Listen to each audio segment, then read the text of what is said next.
It's after hours here in Minneapolis and St. Paul. We're very proud to have Ray Charles on hand, who is probably one of the greatest spirits behind blues and jazz in the contemporary scene. Ray, welcome to our microphone. It's nice to see you. Oh, thank you very much, and we're very proud to be here. You know, ranging from all kinds of things, such as Yes Indeed and Greenback Dollar and Hallelujah, I Love Her So. I might ask you, where did you develop that wonderful sense of humor of yours and that way of looking at life? Well, all you Or got to do hearing I tell you, you get some experience from traveling, and then some experience from, just being around people in general. You'd be surprised at how they can say some of the funniest things, and sometimes you get good ideas from it. And then there are other times when you have your serious moments and you just sit back and think of tunes, the serious type. You know, your range of interest is most amazing, from the influence of church music all the way to the roots of folk music, and naturally, I suppose that's your background. Yeah, well, I tell you, I sing the way that the way I actually feel a song.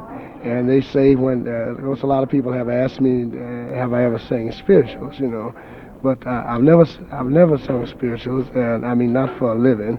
Only when I was a kid, naturally I went to church. All my people were Baptists. Was your father a minister by chance? No, he's just a regular member of the church, and I don't think anyone in my family played any instruments, nothing like that. I think, but I always liked piano. There used to be a guy that lived next door to me. He had a piano. He was an elderly fella. And from a kid on, I used to admire him very much. And he was one of these old boogie piano players, sort of like Pete Johnson type of guy. Mm-hmm. And I always wanted to play piano, so I think I got started right with this fella. You know, I'm going to mention some names and situations and ideas that refer to music. Good. I'll mention a name, Quincy Jones. What does that make you think of?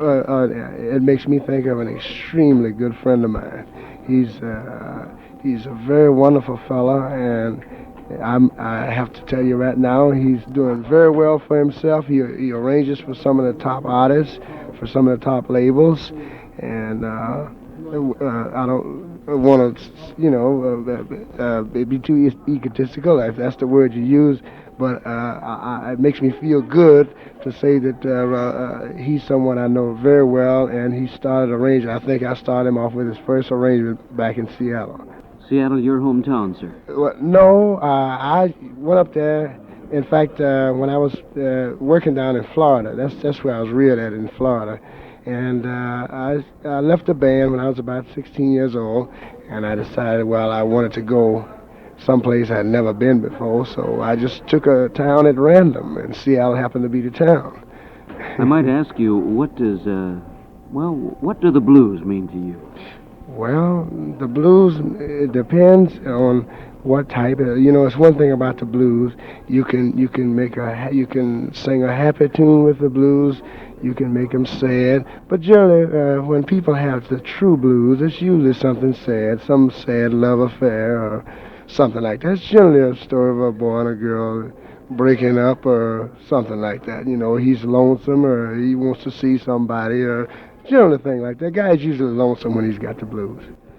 Now, if I say jazz, what does that mean to you? Well, jazz means to me in the modern idiom, I'd say it means to be able to improvise, to express what you're really thinking on your instrument and stay within the chord structure. That's just about what it means to me.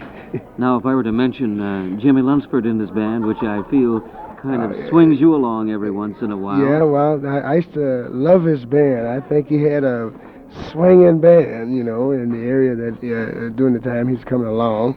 I really think he had one of the greatest bands. This is just my personal view, but I think he had one of the greatest bands in the country at one time. If I mention rock and roll to you, what do you say? Well, I'll say some have it and some ain't. That's wonderful. Ray Charles, you're a poet and a musician, and thanks very much for your time after hours. It's perfectly all right. I enjoyed it, and I appreciate you thinking enough of me to pay me a visit. A pleasure here, too, sir. Thank you, sir.